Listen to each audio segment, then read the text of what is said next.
Bienvenidos a nuestro podcast, Pulso Jurídico Episodio 1. Hoy nos acompaña el profesor Benjamín Musso Arratia, quien nos hablará de la herencia romana en la codificación chilena. Bueno, muy buenas tardes a todos los oyentes. Mi nombre es José Pablo Acuña Valdebenito, soy el presidente del Centro de Alumnos de Derecho de la Universidad del Desarrollo y espero que sean todos bienvenidos a este primer episodio de nuestro nuevo podcast Pulso Jurídico.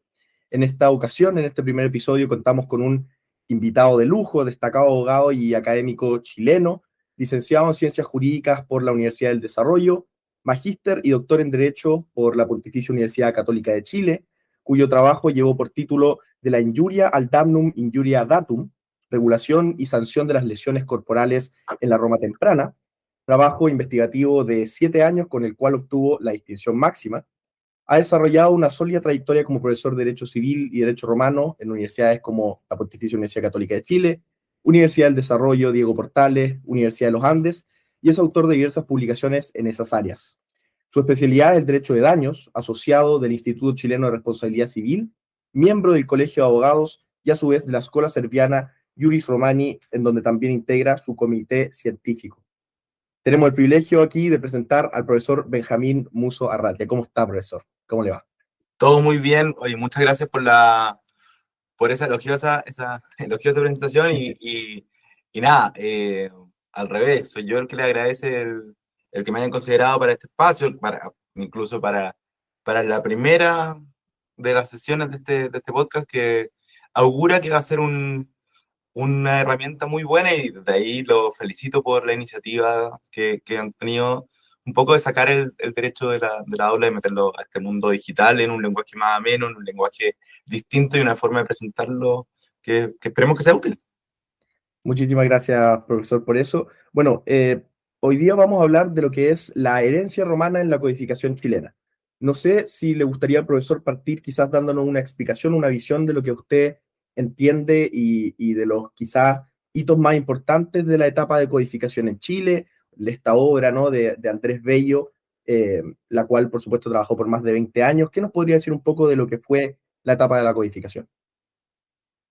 Bueno, a ver, para comenzar, así como estableciendo un marco general, hay que entender que las codificaciones son un fenómeno jurídico que se dieron en la historia del derecho desde el siglo XVIII, con mucha fuerza en el siglo XIX, bien, que incluso todavía, ¿cierto?, llegaron en el siglo XX con nuevas olas codificadoras, con distintas fuentes de inspiración, pero las codificaciones son y serán siempre, a diferencia de cualquier otra ley, eh, son hijas de una tradición jurídica. Las codificaciones son eso, son el reflejo de la existencia de una tradición jurídica que comienza, bueno, en nuestro caso, ¿cierto?, comienza muy lejos geográficamente de nosotros, muy lejos en cuanto a nuestra zona horaria, en cuanto al hemisferio en el cual pertenecemos, y muy lejos por cierto todo el tiempo. Nuestra codificación viene desde Roma, pero no se agota en Roma, obviamente. No se agota en Roma, pero es hija de una tradición, es hija de un proceso milenario de pensar y repensar los mismos problemas hasta que se terminan por establecer como una ley general, una ley fácil de comprender.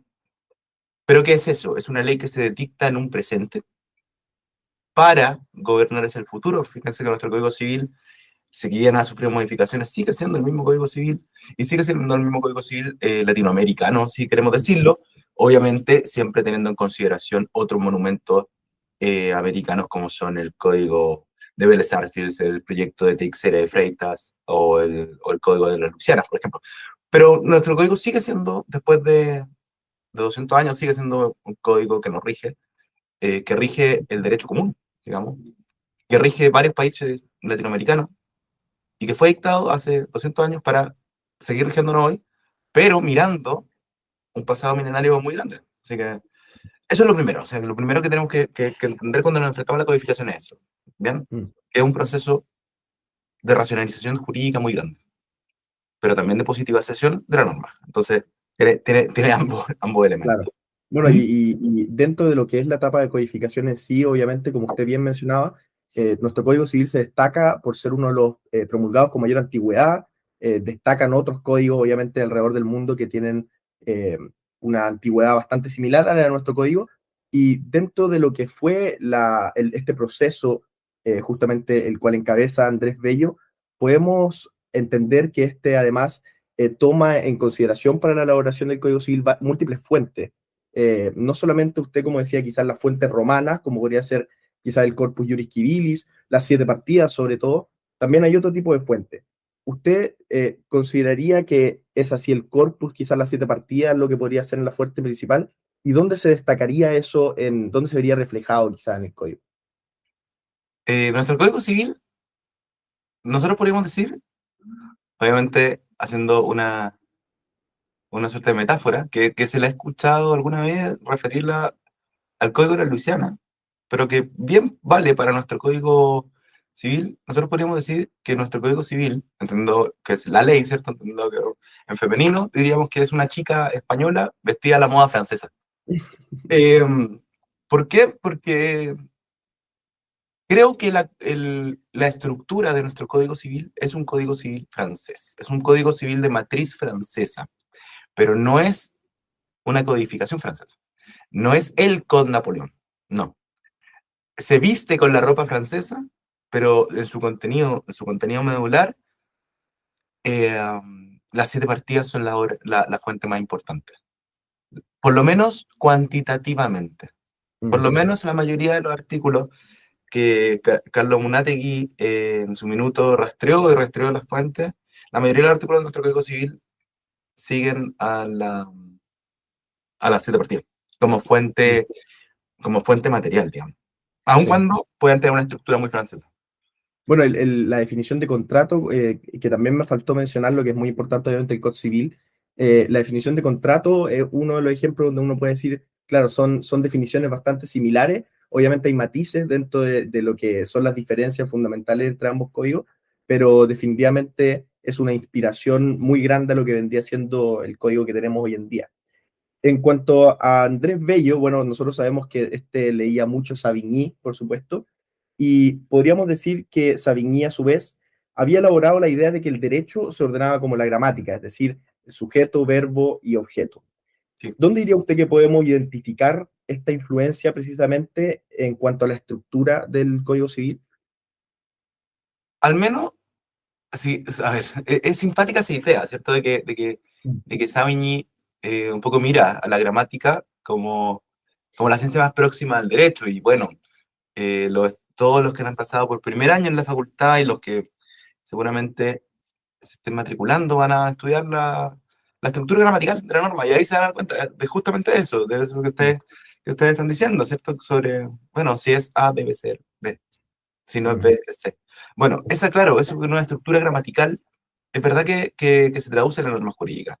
¿Y dónde se ve eso? En la relación de persona y cosa. ¿Bien? En esa relación entre persona y cosa se puede apreciar un poco esta idea casi que de definición por exclusión, en el cual uno puede decir que una cosa es todo aquello que existe salvo las personas, que la verdad no sé si calza tan bien. Bien, por lo menos en la experiencia romana, habían esclavos, digamos, y que compartían la misma naturaleza, digámoslo así, bien, pero bueno, aun cuando Vittorio Scialoia, el propio Jhering plantearon algunos reparos a esta idea, a esta noción, es cierto que a través de las cosas se puede ver, y se puede ver en la forma institucional en que se ordenan, por ejemplo, las instituciones de Gallo, ¿cierto? Donde el derecho lo divide en personas, cosas, bueno, y acciones. Y eso lo lleva a una quizás podríamos decir así, como uno de los primeros rastros, esta herencia, este legado, estas tradiciones jurídicas romanas que nosotros vemos en nuestro Código Civil. O sea, nuestro Código Civil es de los pocos, eh, que yo conozco al menos, que tenemos en el articulado la distinción entre cosas corporales e incorporales.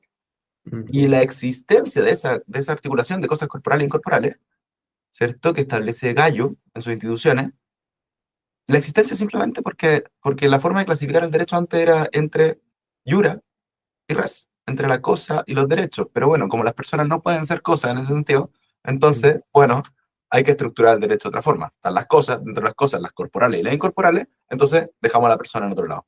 Por ejemplo, ahí uno puede ver una suerte de estructuración así.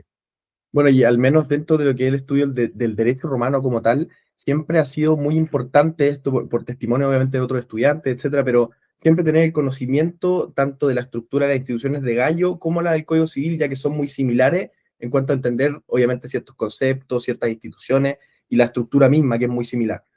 Y dentro de las instituciones, profesor, ¿cuál diría usted que podría ser la institución que se refleja en nuestro Código Civil, que podría ser la más similar a cómo se abordaba en el derecho romano?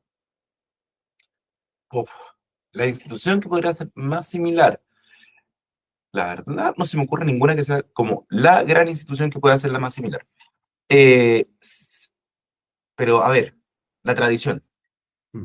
¿bien? Que nosotros mantengamos la dualidad título-modo en nuestro sistema jurídico es muy a la romana. Que el contrato no sea, no transfiera dominio, también es algo muy, muy, muy a la romana y que se mantiene y que funciona. El riesgo de distribución, perdón, la distribución de riesgo dentro del contrato de compraventa. Uno de los Mm. artículos, esos artículos que uno a veces critica injustamente, el 1820, en nuestro Código Civil. Bien. Bueno, eso es muy, muy romano, la forma de distribución del periculum. Y en cuanto, por Entonces, ejemplo, a una institución como el dominio, en cómo ésta se va transfiriendo a lo largo de la historia y sus diferencias con el código actual, ¿cuáles podríamos notar, por ejemplo? el, es que el dominio, sí, el dominio también es uno de esos grandes temas.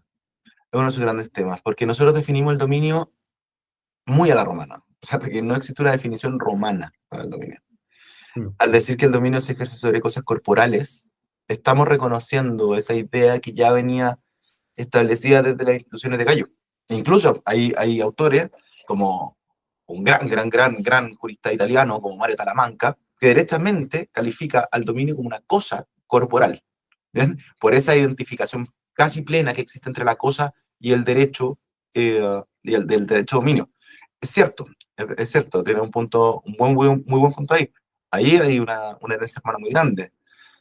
El 583 es cierto que nos habla de una especie de propiedad, y no como la misma propiedad que está definiendo antes.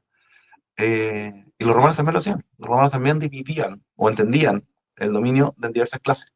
Entonces, De sí. hecho, una de las materias también, esto a través del estudio que puedo hacer yo, también del derecho romano como de mis compañeros, una de las materias que se hace muy interesante reflejar tanto tal como era en el derecho romano como está en nuestro Código Civil es respecto al estudio de la posesión, ya que cuando se realiza el estudio de la posesión en el derecho romano, uno se encuentra con múltiples clases de posesión, mientras que nuestro código básicamente la reduce a quién es poseedor de la cosa o es mero tenedor de la cosa. Sí, claro. Entonces, dentro de eso, quizás, ¿cómo podría explicarse esta eliminación quizás de estas matices? ¿Cómo van desapareciendo en el tiempo y cómo llegamos a lo que entendemos hoy día por la posesión y por la mera tenencia nomás? ¿Cómo llegamos? No lo sé. No lo sé. Nunca he hecho esa investigación. Pero la respuesta es clara. La respuesta ahí no hay que perderse. Eh, Andrés Bello, en el propio mensaje del Código Civil, establece que el Código Civil no va a adoptar aquellas viejas clasificaciones, digámoslo así, en esa vieja clasificación entre distintas clases de posesión, posesiones intersectales, posesiones civiles, posesiones naturales. No la abandona, porque en el modelo que se está creando solamente se estructura sobre la base del dominio y la posesión, regular o irregular. ¿Bien? Pero eso se lo dejo a los profesores de civil, posesión regular o irregular, de bienes inmuebles, ¿bien? Y la mera tenencia. ¿Bien? ¿Dónde está la diferencia? En la prescripción adquisitiva, en la usucapión romana. Y Claro. con eso basta. No está pensando en la tutela, porque la posesión romana, la única, a mi modo de verlo, la única gran gracia de mantener estas estructuras es estar en la tutela, en cómo vamos a proteger distintas instituciones. Algunas bastan con interdictos posesorios, otras requieren acciones porque las asimilamos al dominio, sin llegar a hacerlo. Bien, entonces, pero como nosotros tenemos la reivindicatoria, que también sirve para el poseedor en el artículo 894, entonces la verdad es que no es necesario tener distintas clases de posesión, y Andrés Bello lo declara así en su mensaje. Así que básicamente por eso, y porque además a un lado, ¿cierto? Vamos a tener esta teoría, y que nunca, que no hay que olvidarse que es una teoría de la posesión inscrita. Claro. Pero lo que sí tenemos es posesión inscrita. Sí hay un sistema registral para la posesión, eso sí. Claro, y hay muchos artículos, obviamente, que se ven involucrados dentro de lo que es la teoría de la posesión inscrita dentro de nuestro Código Civil. Y ya que lo mencionó el profesor respecto a las acciones posesorias como tal, me gustaría hacerle aquí una doble pregunta. ¿Acción publiciana en nuestro Código Civil como tal hay? ¿Y de qué forma se podría diferenciar un poco como a lo que era, obviamente, el derecho romano? Acción policiana como tal hay, sí, no, sí, no. El artículo 894 funciona igual que la policiana. Claro. Funciona igual que la policiana. Lo que pasa es que si uno se pone medio exégeta, claro que tendría que decir que no, que es la reivindicatoria del poseedor nomás. Y la verdad es que yo personalmente lo he llegado a sostener así también, que no hay una publicidad propiamente tal en nuestro Código Civil, por puros argumentos normativos, que de hecho Fernando Adria lo desarrolla bastante en un artículo, que es cierto que el artículo 894 dice que se concede la misma acción, y estamos dentro del título de la reivindicatoria, entonces esa misma acción tiene que ser la acción reivindicatoria. Bien, y por tanto, desde ahí uno puede empezar a construir todo un tinglado de argumentos gramaticales para decir, no, es la reivindicatoria. ¿Y por qué puede ser la reivindicatoria? Porque el poseedor se reputa dueño, entonces como que termina de cerrar. Claro. Uh-huh. Y en base a este análisis, obviamente, un poco inicial respecto a ciertas instituciones, como mencionó usted, la tradición, por ejemplo, respecto al dominio, posesión, la usucapión también, por supuesto, que tenía reglas distintas respecto a cómo se aplicaba en el derecho romano, cómo se aplica hoy.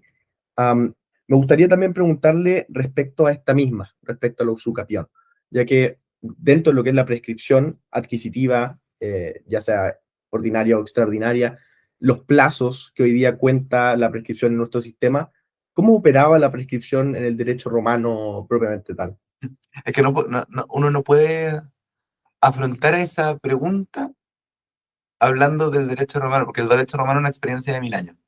Entonces, ¿cómo funcionaba la usucapión en el derecho romano? Depende en cuál, Abarca en qué mucho. época, en qué época y en qué lugar. Sí. Porque no era lo mismo dentro de la metrópoli que en las provincias, y no era lo mismo la regulación de las 12 tablas que las regulaciones posteriores, aun cuando en general se respetó bastante el plazo de 1 o 2 años. Pero es cierto que fueron creciendo, incrementando, no a través del usucapio propiamente tal, sino de una figura distinta, que se llama la prescriptio longi temporis, que fue introduciendo distintos plazos, ¿bien? Para lo mismo, no caigamos en tecnicismo ahora, distintos plazos que fueron aumentando 10 años, 20 años, 30 años, etcétera, etcétera. ¿Bien? Una pregunta un poco más particular, profesor. Si un jurista romano clásico observara hoy cómo regulamos las relaciones entre los particulares, ¿Bien? ¿le parecería que nuestro derecho es más complejo o simplemente más detallado que el suyo? Al jurista. Claro. Es un bonito ejercicio que uno plantea. Yo creo que, yo creo que no entendería mucho de lo que estamos hablando. Quedaría un poco perdido. Quedaría muy perdido porque recuerda que gran parte de lo que nosotros creemos saber del derecho clásico, o lo que ya no seamos tan fatalistas, lo que sabemos del derecho clásico, viene de una obra que no es clásica, que es Corpus Juris, y que además recoge fragmentos, los ordena de obras del periodo clásico de los juristas, pero no es una obra que haya sido pensada en forma unitaria. Y para eso tuvo que interpolarse, y tuvieron que editarse. Entonces, uno puede partir desde ahí, del pelo de la desconfianza, y decir, ¿realmente lo que nosotros sabemos de derecho clásico es derecho clásico? Ahí, de ahí que hubiese existido en el mundo, ¿cierto? En el siglo XIX, un movimiento grandote, y que fue un movimiento grande y bastante bullado, como el movimiento de la hipercrítica. Mm. ¿Bien? Entonces, si nos ponemos un poco hipercríticos, tenemos que decir, bueno, hay una petición de principio ahí. Bueno, si es que lo que tenemos ahí al frente del derecho clásico, a lo mejor de ahí te agarra el guante. A lo mejor el jurista diría, al menos esto, no sé si es más complejo, si está más simplificado. Yo creo que es mucho más profundo el análisis, el razonamiento del jurista romano que el nuestro. Eh, pero lo que sí tendría que decir, y tendría que estar de acuerdo de ese jurista clásico, es que las constituciones imperiales agarraron demasiada fuerza. Sí, Y que la era un jurisprudencia abuso. ya no tiene tanto. Era un abuso.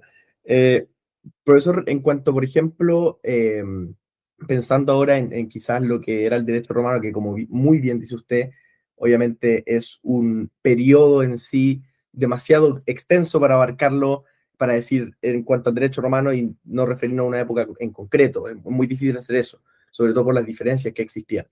Pero sobre todo para los que comienzan a estudiar derecho ahora y se enfrentan con estos primeros artículos que se encuentran en el Código Civil, quizá les podría llamar la atención, por ejemplo, el artículo segundo respecto a la costumbre. ¿Sí? Entonces, y quizá, ¿cómo se podría explicar en si busca nuestro código marginarla de alguna forma? ¿En qué momento o por qué circunstancias se dio esto y qué relevancia le da a usted la costumbre dentro de nuestro código, a diferencia obviamente de las fuentes que lo inspiran? Obviamente la costumbre, como en tantas fuentes del derecho, es una cuestión que perdió importancia, ¿cierto? Y porque la codificación así lo pretende. ¿Bien? O sea, el artículo segundo es bien fuerte en ese sentido, ¿cierto? Que solamente la costumbre en tanto fuente del derecho va a hacerlo en la medida que se subordine a la ley. Mm. Y eso es porque los movimientos codificadores buscan eso. Los movimientos codificadores lo que buscan es establecer una suerte de principio que es la omnipotencia de la ley. La ley tiene que ser la gran fuente del derecho. ¿Bien? No como pasaba antes de los códigos, donde la ley era una más de las fuentes del derecho, junto con la costumbre, junto con la jurisprudencia. ¿Bien? Em, Estaba la ley. Y bueno, y obviamente, ¿cierto? La Constitución por sobre ella, pero en cuanto a la ley en sí, el código tiene una intención, o sea, está intencionado para que el resto de las fuentes del derecho, no solamente la costumbre, la jurisprudencia también, se subordinen a la ley. La ley es la gran fuente del derecho y eso está intencionadamente hecho así. Mm. Y por tanto, el valor que se le da es un valor secundario. Es un valor que va a tener solamente en el campo operativo que la propia ley le da. ¿Y dónde funciona? Bueno, sirve para interpretar algunos contratos, no sirve para interpretar algunas cláusulas contractuales, ¿cierto? Para integrar algunas cuestiones dentro de materia de contrato. Eh, bueno, Materia comercial una también. importancia, bueno, obviamente en materia comercial donde tiene mucha más importancia, por la Mm. propia dinámica de esa área del derecho. Pero en derecho civil, en nuestro código, donde tiene mucha importancia en materia de buena fe, ¿bien? En materia de determinar cómo tienen que actuar las partes. Ahí tiene Mm. una importancia real. Sí. Y bueno, respecto a estas fuentes que hemos mencionado, que usted también mencionaba, por ejemplo, el Código Civil, fuentes que inspiran la codificación y, por supuesto, la materialización de nuestro código. Para usted, ¿cuál vendría siendo la fuente más importante de todas y por qué motivo? No sé si hay una única fuente. Llamando un poco utilizando esta idea que Blume estableció alguna vez para determinar lo mismo. ¿Cuáles son las fuentes más importantes del digesto? Ujú. Eh, Blume hablaba de las masas. Si nosotros pudiéramos hablar de las masas de Bello, tenemos que decir que hay una familia hispánica muy grande, donde está obviamente a la cabeza de las siete partidas, pero la legislación española que también regía en Chile. Eh, Sí, ah, y monarquía. junto con ello también el proyecto de Código Civil Español de 1851 de Florencio García Goyena. Eso yo diría que son por el lado de España. De Mm. Francia, muy importante, obviamente, el Código Civil francés de 1804. Importantísimo y eso es innegable. Pero no solamente el código. también los tratadistas y los comentaristas franceses, Troplon, Delmicourt, Ron, Potier, evidentemente, bien Tomás, tienen también mucha importancia. Potier, en el libro de Obligaciones, es muy determinante, por ejemplo. Luego tenemos otras codificaciones. Nuestro Código Civil está inspirado en muchos otros códigos que Bello tuvo, de los cuales Bello tuvo conocimiento un poco indirecto.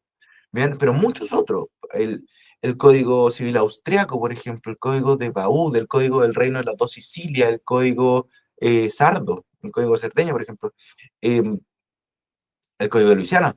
¿Bien? O sea, hay varias otras ciertos sistemas jurídicos. Y obviamente el romano. ¿Bien? Y en el romano, el digesto tiene alguna importancia, obviamente, y sobre todo las instituciones de Justiniano. Mm. Usted, profesor, dentro de lo que es además el Código Civil, ¿cuál podría ser la razón justificante? Porque obviamente esto también se va a estudiar con el derecho romano, incluso con la historia del derecho, esto se logra alcanzar un poco en el estudio, pero lo que decíamos al inicio, al final nuestro código funciona de una manera excelente, sobre todo en comparación a cómo resulta con nuestros vecinos. Por ejemplo, tenemos el caso de Perú, que buscó muchas veces adaptar su código civil, eh, teniendo como referencia múltiples códigos de otros países. ¿Por qué esencialmente el código chileno el que se adapta tan bien a esta fuente, al que funciona tan bien en comparación con los códigos de algunos países vecinos, etcétera? Porque el Código Civil fue escrito por una de las mentes más grandes que ha tenido Latinoamérica, como fue Andrés Bello. Nuestro Código Civil es bueno no por ser Chile. Eso tenemos que saberlo. Chile en 1800 no era especialmente rica, era más bien un país pobre, Mm. lejos, frío, distante de Europa, distante del mundo.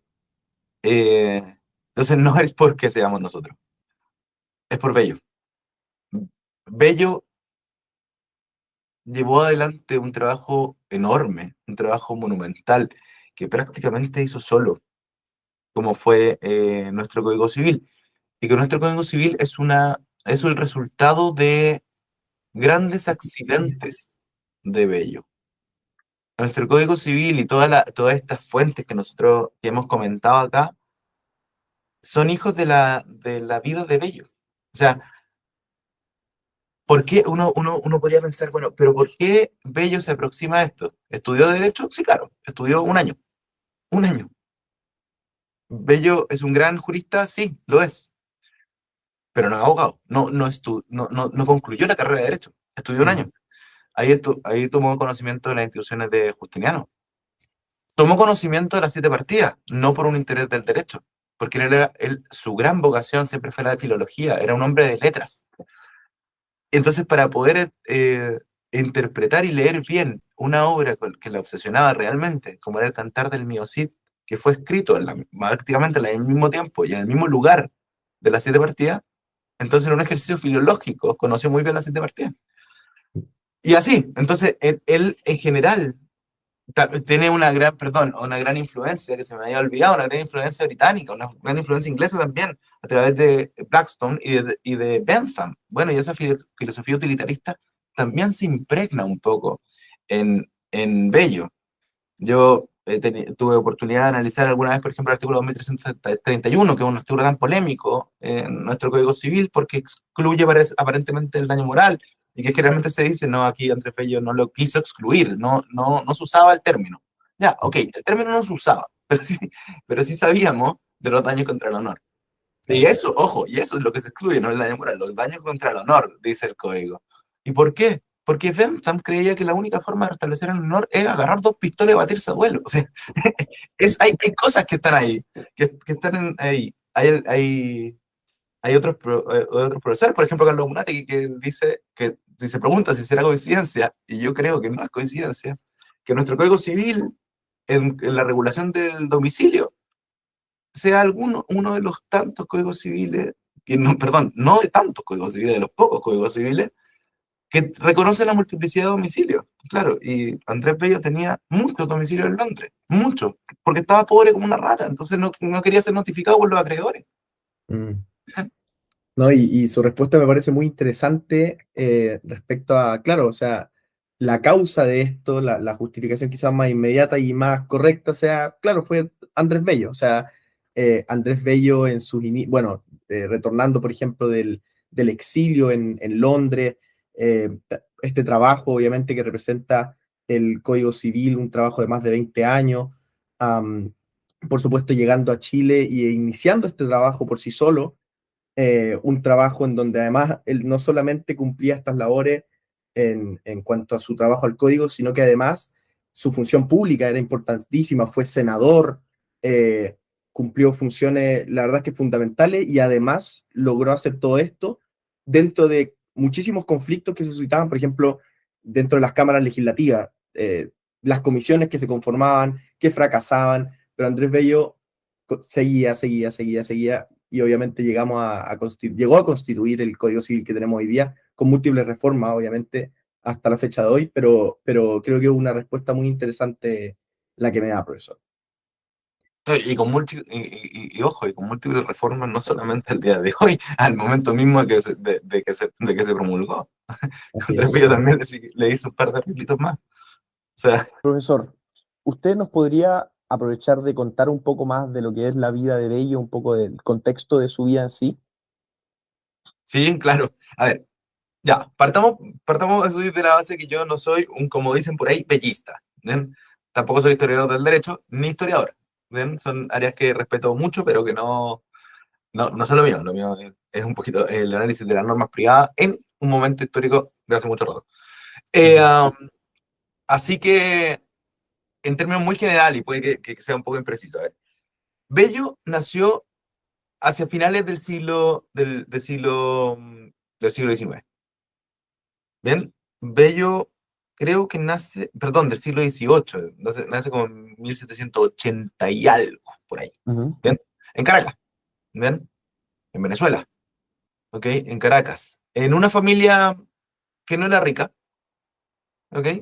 No era rica, tampoco era pobre, ¿bien? Estaba dentro del 10% que mejor le iba en la población, una familia criolla, bien, si no me equivoco, su padre era funcionario público, bien, en la capitanía de Granada. No tenía un mal pasar, digamos, pero no era una familia rica, ¿ok? Mm. Tuvo una educación de acuerdo a su estatus de vida. Su padre era abogado, de ahí entonces que Bello en un principio había estudiado Derecho. Cuando chico, Bello vivía muy cerca de un monasterio, si es que no me equivoco, vivía cerca de una especie de monasterio, donde Bello iba mucho, frecuentaba mucho ahí a un sacerdote de apellido Quesada, si es que no mal no lo recuerdo, que él le enseñó muchas cosas, le enseñó aritmética, le enseñó a leer, le enseñó a escribir, le enseñó el latín, ¿bien? Le enseñó el latín, le enseñó español. Bien, por tanto, Bello se convirtió rápidamente desde muy niño en un tipo culto. Y eso es algo muy importante en Bello. Bello era culto, era un tipo muy culto. Eh, a través de contrabandistas, obviamente, porque estamos hablando de la corona española en ese minuto. A través Claro. de ciertos contrabandistas, Bello consiguió gramáticas, libros de gramática francesa y de gramática inglesa. Bien, no estudió formalmente inglés ni francés, así que Claro, cómo habrá hablado, cómo habrá escrito, no lo sé, pero sí, no sí, sabemos. sí que lo estudió. Y sí que fue importante sobre todo el que hablara inglés, porque Bello, al ser una persona culta, al estar vinculado con la figura de Simón Bolívar, ¿bien? Del cual fue su preceptor cuando Simón Bolívar era niño, eh, Bello, al ser una persona culta, se hizo cargo del periódico en Granada, pero también fue cuando empezaron los movimientos independentistas, fue parte de la misión que se fue a Inglaterra a buscar financiamiento, sobre todo, de la corona inglesa, junto a Simón Bolívar y junto a... ¿cómo se llama este sujeto? López Méndez, no me acuerdo el nombre. Bien, pero Ujú. él iba como uno más de yapa ahí en esa misión, pero porque no tenía ni los recursos, porque los recursos los ponía Bolívar, que era extremadamente rico. El sujeto político este López Méndez, y Bello se subió al bote porque hablaba inglés. Y en Inglaterra tienen la mala costumbre de hablar inglés, entonces tenían que haber alguien que hablara inglés. Y entonces Bello por eso llega a Londres. Y en Londres estuvo casi 20 años, porque allá conocieron a Francisco Miranda. Simón Bolívar conoció a Francisco Miranda y se fue con Francisco Miranda de vuelta a Venezuela y dejaron a nuestro querido Bello 20 años, casi 19, 20 años en Londres, ¿bien? En una situación muy precaria, porque además de que se le prometió un sueldo que era un sueldo muy modesto, dada la situación en la cual se encontraba América en ese momento, no tenía un pago regular. Entonces Bello, no ten- Bello estaba muy pobre y estaba muy aburrido también, no tenía nada que hacer prácticamente en Inglaterra. Así que ahí frecuentaba mucho el Museo Británico porque había una muy buena biblioteca y Bello era un hombre de letras. Entonces en esa biblioteca él podía estudiar el miocid a propósito del estudio de las 7 partidas para hacer un análisis ahí filológico. Porque Ujú. Bello, no, me lo salté un poco, Bello es un humanista en todo sentido, es un hombre de filosofía, de letras, es un gramático, ¿cierto? Escribió una gramática para América, eh, escribió poesía y también es un jurista, pero él nunca terminó sus estudios de derecho. Estudió el primer ¿Hay año. algún motivo particular por eso? Su padre, su padre que era abogado, decía que no era una carrera para él. Bien, entonces él estudió el primer año, y entonces básicamente lo que conocía de derecho eran las instituciones de Justiniano, y basta, que en ese tiempo se estudiaba con las instituciones de Justiniano. Eh, Como se estudiaba en Chile hasta antes del Código Civil. Claro. Entonces, bueno, estando en Londres, estando en este estudio de las, de las partidas y del cantar del Mio Cid, conoce a James eh, Mill, el padre James Stuart Mill. ¿Ven? James Mill es un filósofo utilitarista que le presenta a Jeremy Bentham, que es el gran utilitarista, ¿cierto? Y Bello trabajó como amanuense de Bentham, le tomaba las notas, le pasaba en Mm. limpio lo que Bentham escribía. No sé cómo habrá sido de mala la letra de Bentham para que Bello le pasara en limpio las Tiene cosas, que porque la hacerlo. letra de Bello también es un desastre. Bien, Mm. entonces, eh, gracias a eso, ¿y por qué te cuento eso? Gracias a eso, él conoce muy, muy bien esta filosofía utilitarista, porque además Bentham es discípulo de Blackstone, que son los grandes, grandes, grandes, grandes juristas de Inglaterra de ese momento. Pero como estaba muy pobre, fue contactado y un poco abandonado, ¿bien? Por el gobierno de Venezuela, digamos, por Bolívar. El gobierno de Chile lo contactó para poder hacer una reforma legislativa y educacional en Chile. Por eso es que a Bello nosotros le debemos dos grandes patrimonios, no solo uno. A Bello le debemos el código, ¿cierto? El código civil y la universidad. Porque Bello vino a eso, vino no solamente a trabajar en nuestro código civil, sino también a hacer una reforma al sistema educativo. Bien, Mm. y fundó la Universidad de Chile, del cual fue su primer rector. Entonces, todos esos hitos, si te das cuenta, todos esos hitos, toda esa como pequeña biografía de Bello, marcan lo que hablábamos un rato sobre estas fuentes de nuestro código Sí, civil. La historia de nuestro código es la historia de Bello. Es una cuestión impresionante. sí. No, es verdad. Es como todo se junta en él al final. Es impresionante y muy interesante además saber eh, sobre la historia de Andrés Bello. O sea, es algo que no se puede dejar pasar por alto, sobre todo si uno estudia Derecho, tener conocimiento sobre su historia y además todo lo que representa, más allá de que se le atribuye obviamente como única cosa al Código Civil, pero realmente fue muchísimo más que solo eso. Entonces, de verdad que algo súper interesante. Y, profesor, ya para ir un poco finalizando, ¿Sí? tenemos preparada una sección de preguntas un poco más personales. Vamos. Dentro de estas preguntas tenemos tres. La primera está orientada a saber cuáles son sus motivos, cuál es la razón por la que usted decidió estudiar Derecho y posteriormente, obviamente, dedicarse a la academia y a la especialización en el Derecho Romano. ¿Cuál fue ese motivo? Bien. A ver, por estudiar Derecho en sí, por motivos familiares, mi papá es abogado. Bien. Eh, pero a diferencia de Bello, él siempre me instó a terminar. También Claro. le gusta mucho el ejercicio de la profesión, lo sigue ejerciendo todos los días. Ya tiene más de 70 años y sigue ahí todos los días Wow. ejerciendo la profesión, le encanta, entonces yo me vi empapado desde muy chico de eso, de ese ser abogado. Eh, entonces, para mí siempre fue un poco la decisión más o menos tomada, si bien la fui cambiando, y también explican un poco el por qué me dediqué al derecho romano.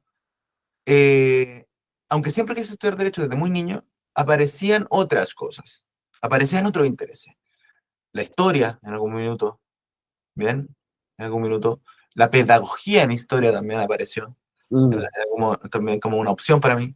Pero finalmente me decanté por el derecho, por un consejo nuevamente de mi papá, que él me dijo que estudiando derecho, él estaba convencido que yo me iba a terminar dedicando a la historia. Y parece que era chunto. No, y es impresionante porque esto como que es un cuestionamiento que se hace mucho en la actualidad, sobre todo, porque cuando uno entra a estudiar Derecho, generalmente nos dicen, ustedes estudiantes están entrando a una carrera donde no saben nada, nada. No, Y ahí uno queda como plop, porque los que queremos estudiar Derecho, claramente tenemos que enfocarnos en la prueba de historia. Y es mejor para nosotros si es que nos gusta la historia. A mí también me gusta mucho la historia. Pero claro, después uno ingresa y es como, pese a que obviamente se abarca la historia del derecho en sí, el derecho romano, es algo mucho más grande, es algo impresionante respecto a cómo funcionan, por ejemplo, otras carreras que están directamente relacionadas con lo que uno se prepara toda su vida.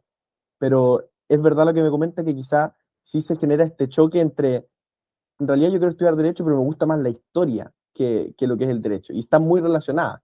Entonces me parece muy interesante su historia de cómo obviamente decidió estudiar Derecho y además dedicarse a la academia propiamente tal. A lo claro. largo de su trayectoria, profesor, Ujú. ¿hubo algún momento o alguna experiencia que marcara especialmente su interés por la docencia e investigación en el derecho romano?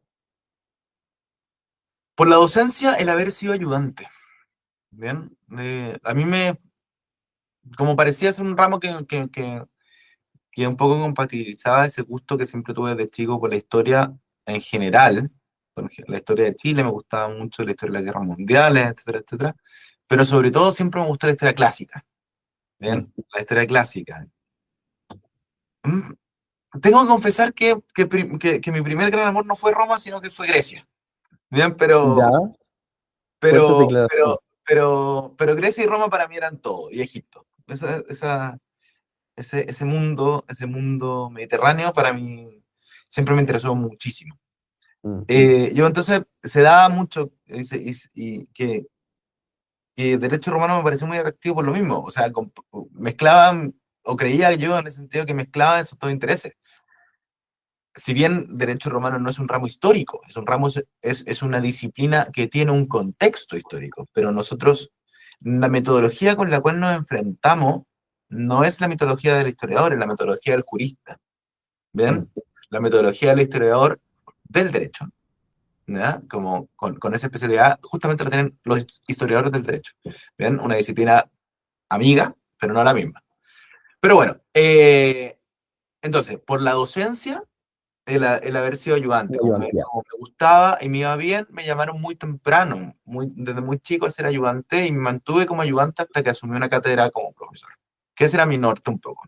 Y ¿En el ahí mismo ramo se mantuvo como ayudante yo siempre o fui lo ayudante cambió? de derecho romano, siempre, siempre, siempre. Perfecto. Aun cuando no fuera el primer ramo que empecé a hacer docencia, ese fue introducción Mm. al derecho.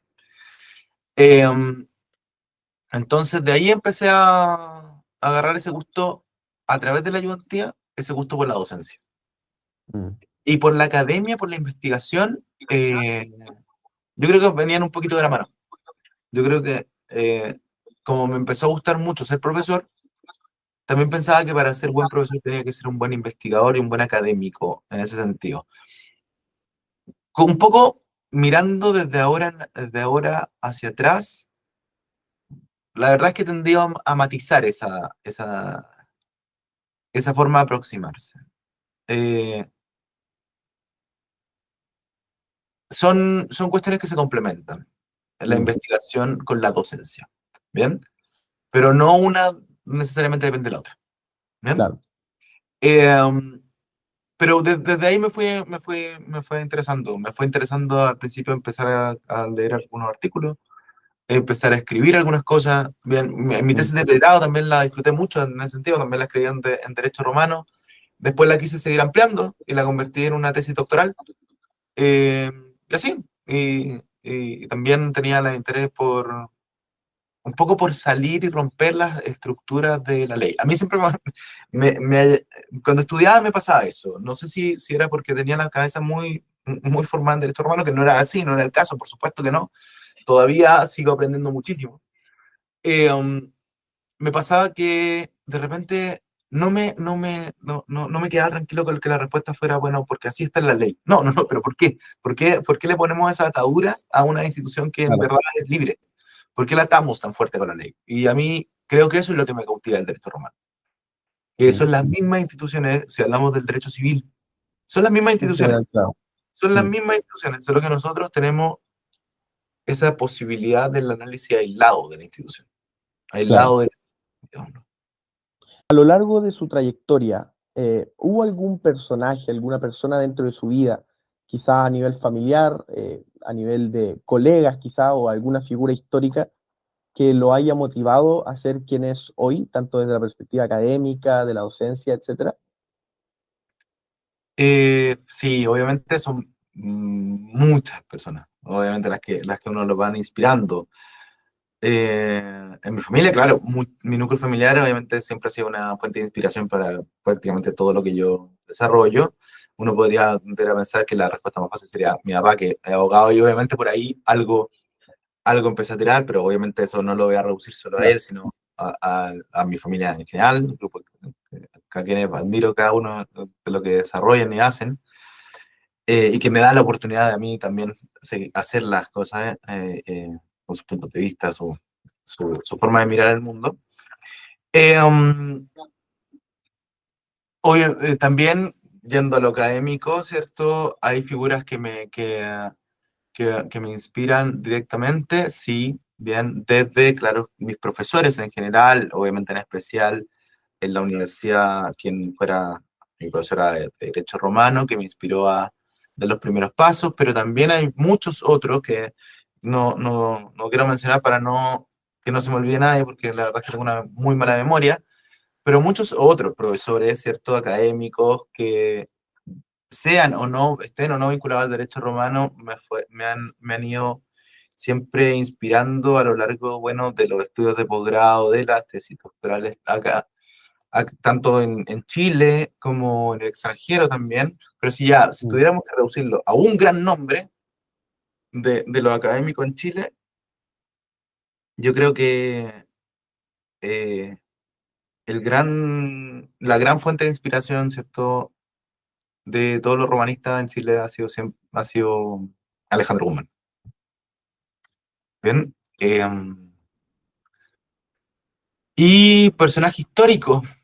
No sé si es lo que me inspire, pero me gusta mucho una frase que la voy a descontextualizar completamente para el uso que quiero darle, de uno de los primeros grandes enemigos de Roma, Pirro de Epiro. Bien, el primero, ¿cierto?, en invadir Italia con elefantes en las guerras pírricas, ¿cierto? Por ahí por el siglo IV, tercero antes de Cristo, me pierdo un poquito ahí, creo que siglo Ujú. IV, que cuando se enfrentó por primera vez a las legiones romanas, los miró y les dijo, bueno, ¿y quiénes son estos bárbaros tan bien organizados? Y yo creo que eso que se lo dice a propósito del ejército, es la pregunta que uno le puede hacer a los romanos cuando mira su derecho. Los Bien, cuando mira, representa. claro, este derecho que es un derecho que es fruto de la razón, que es un derecho natural por excelencia, digámoslo. ¿Quiénes son estos bárbaros tan bien organizados? Porque, a ver, son bárbaros, son, son, son los romanos, o sea, son los que hay que construyeron obras arquitectónicas monumentales que siguen en pie, son ellos, sí, por cierto, son los que crearon el derecho, no, pero sí este derecho racional que levantaron a la figura del jurista, a diferencia de los otros derechos de la antigüedad. Pero también son los de la lucha de gladiadores, también son los de las quemas de cristianos, o sea, son tan humanos como cualquier otro, son luces y sombras, ¿bien? Son esos bárbaros bien organizados que crearon ese sistema jurídico. Finalmente, profesor, la última pregunta. ¿Qué le diría hoy a un estudiante que siente que el derecho romano es solo un ramo difícil, el ramo que asusta? Porque es así como a uno se lo venden cuando uno quiere estudiar derecho. Yo recuerdo que también cuando entré, mi papá, que también es abogado, me decía, cuidado con el derecho romano, el ramo cabrón, por decirlo así, del primer semestre, del primer año. ¿Qué le diría a ese estudiante y cómo lograría quizás cambiar esa perspectiva? Eh, Si es que se puede cambiar. sí. Eh, eh, Primero, yo creo que no hay que mentirle, ni tampoco demonizarlo. ¿Es un ramo difícil? Sí,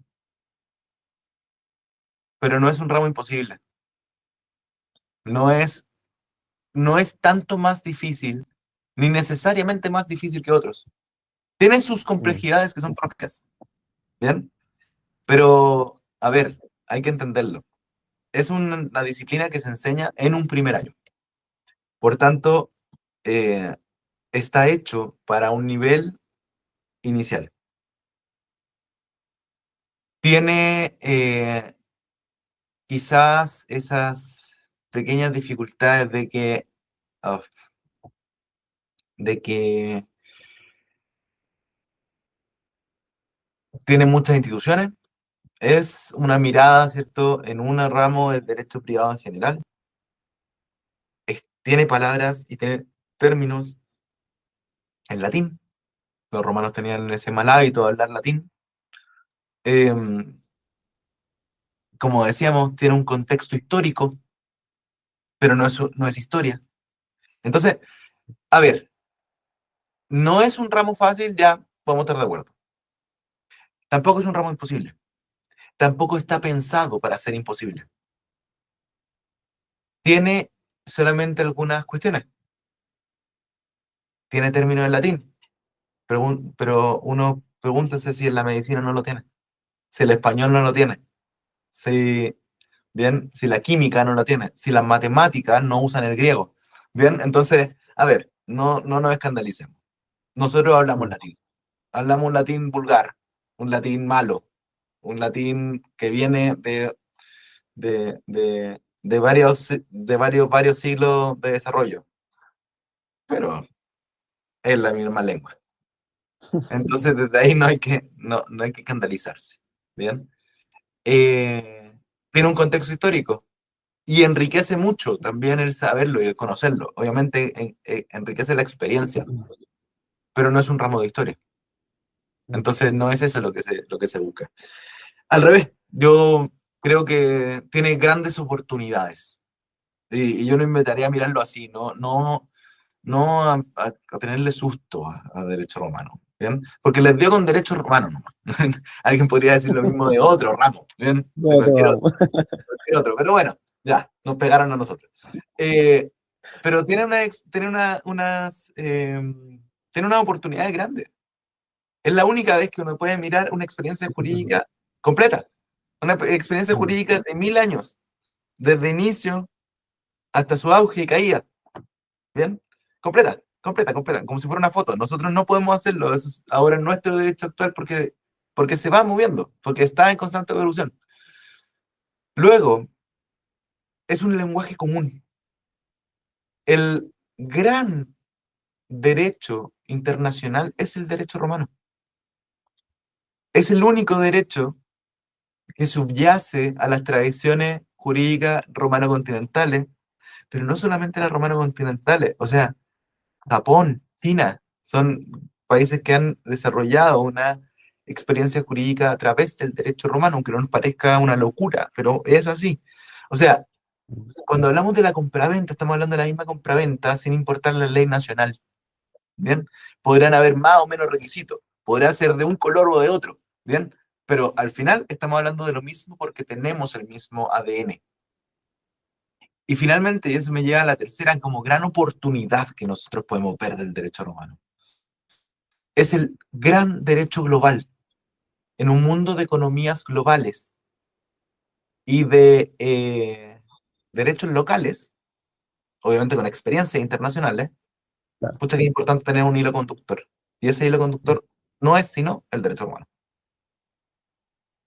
No, bueno, después de esa tremenda respuesta, profesor, nada más que decir. Muchísimas gracias por haber sido parte del primer episodio de Pulso Jurídico. Quizás lo podemos tener de nuevo algún día ya presencialmente, que va a ser la modalidad normal de este podcast. Queríamos aprovechar obviamente el verano para tener una actividad un poco más entretenida para todos, pero ¿por qué no quizás una segunda parte con el profesor Muso? Yo le agradezco nuevamente por el tiempo y muchísimas gracias por además abordar este tema que fue tan interesante. No, gracias a ustedes, el Centro Alumno, por esta invitación. Yo también lo pasé muy bien, muy interesante, muy agudas las preguntas, así que también los felicito por eso. Se nota la preparación que tienen al momento de enfrentar este proyecto, que espero y de verdad les deseo que les vaya muy bien y que los próximos invitados entonces también sean mucho mejor que yo, que les contribuyan mucho Va a más. estar difícil, va a Y estar también, difícil. obviamente, feliz de ser invitado nuevamente. Así nos veremos entonces en el segundo episodio de Pulso Jurídico.